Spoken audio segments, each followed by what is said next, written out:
என் அப்பன் சிவனுக்கு அர்ப்பணம். ஆலவாயன் இடக்காலை தூக்கியே அம்பலமாடி சிரிக்கிறான்.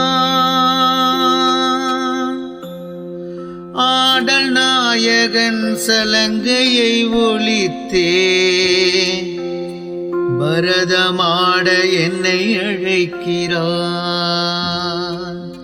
என்னுடன் பரதமாடவா என அழைக்கிறான். ஆலவாயன் இடக்காலை தூக்கியே அம்பலமாடி சிரிக்கிறான். ஆடல் நாயகன் சலங்கையை ஒலித்தே பரதமாட என்னை அழைக்கிறான். அகிலத்தை அசைக்கும் ராஜன் நான் என்று நடராஜன் அசைந்து ஆடுகிறான். அவனை சுற்றிலும் தீப்பிழம் எழுப்பி வாழ்வின் சுழற்சியை பாடுகிறான். தில்லையம்பலம் தில்லையம்பலம் தில்லையம்பலம் தில்லையம்பலம் தில்லையம்பலம்